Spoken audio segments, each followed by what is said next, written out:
नमस्कार दोस्तों, मेरा नाम आदित्य है। मैं भारत हॉरर पॉडकास्ट से आप सबके सामने प्रस्तुत हुआ हूँ। आज मैं आपको एक सुंदर कहानी सुनाऊँगा। इस कहानी मेरे ही घर से रिलेटेड है। इस कहानी के अंदर मैं हूँ, मेरे पिताजी हैं और हमारे नागा बाबा जी हैं। तो हमारा घर बन रहा था, अभी हमारे घर में काम चल रहा था। तो मैं बाहर बैठा था, एक बाबा जी आए। बाबा जी ने कहा, बच्चा चाय पिलाओ। मैंने उन्हें चाय पिलाई। तो फिर बाबा जी ने कहा कि आप ऐसा काम करो, अपने लिए भी एक बर्तन लाओ। बाबा जी ने अपने ही बर्तन में से मुझे चाय दी। मेरे पिताजी इस समय बड़े ही बीमार चल रहे हैं, तो पिताजी भी बाहर आ गए।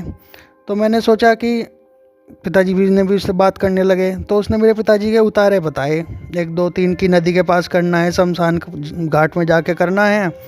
फिर मैंने और मेरे पिताजी ने एक उतारा तो घर ही किया। उसके बाद हम भाई नदी के पानी के पास, चलती हुई नदी के पास गए।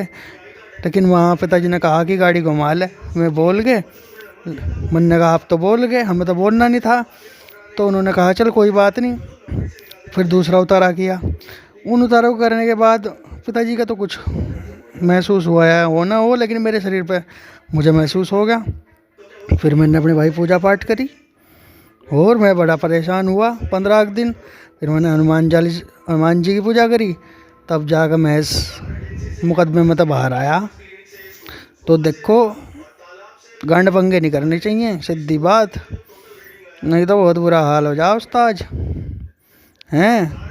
इसलिए मैं आप सबको बता रहा, खुले में इसमें ऑडियो लगा के, ठीक है। तो भाई वीडियो होगी हमारी 2 मिनट की। फिर क्या हुआ, जब हम आखिरी दिन गए शमशान में, आने के बाद मुझे बुखार सा चढ़ गया। मैंने दवाइयाँ खाई, मैं पड़ के सो गया। फिर सवेरे उठ गया। तो मैंने सोचा, इन चक्करों में पड़ना नहीं चाहिए उस्ताद। डॉक्टर की दवाइयाँ खाओ, वो ठीक रहे, और फालतू के चक्कर में न बैठो। तो बस पिताजी उम्र दराज हैं, तो उन्हें मना तो होती नहीं है नहीं, क्या करें। जो मैं कहें करना पड़ेगा भाई। और फिर करने के बाद जब टट्टरी छिता है, मेरी छिता है। पिछले कई 2 3 सालों में मेरे पिताजी ने कई जगह मेरी टट्टरी छिदवा दी, झाड़ फूक के चक्कर में। पर मुझे कोई डर नहीं है। जय जय श्री राम, जय भगवान की जय।